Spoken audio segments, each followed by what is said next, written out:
شبكة الكرة العراقية برعاية مطعم وكوفي شوب باباسيتو.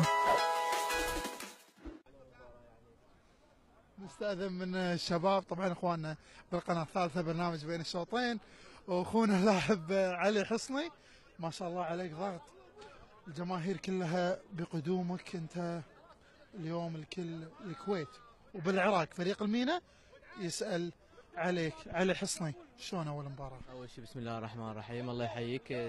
درت الكويت درت الثانيه ان شاء الله. في اول مباراه اعتقد كانت يعني صعبه لي لان الانسجام كان قليل مع اللاعبين، يعني صار يوما في دوره الكويت. الحمد لله واشكر على النتيجه اعتبرها عادله، قدمنا يعني شوط ثاني شوط جيد. قادم اصعب ان شاء الله، مو صعب على النادي العربي فريق كبير، نطمح نقدم مستويات تليق بكره العربي والتوفيق بيد الله ان شاء الله. علي بصفتك اول عراقي تحترف في الملاعب الكويتيه ووداع الجماهير لك في الميناء، شنو توقعاتك هذه التجربه؟ اكيد شرف لي اني امثل الكره العراقيه في دوله الكويت، ان شاء الله امثلهم بخير تمثيل. جمهور الميناء والجمهور العراقي يحب علي حسنين، انا تقريبا صار لي 5 سنوات في فريق الميناء. هذا عالم الاحتراف، احنا نلعب في عالم الاحتراف، ان شاء الله اذا خلصت مسيرتي الاحترافيه انا راجع ان شاء الله الميناء. يعطيك العافيه اخوي علي.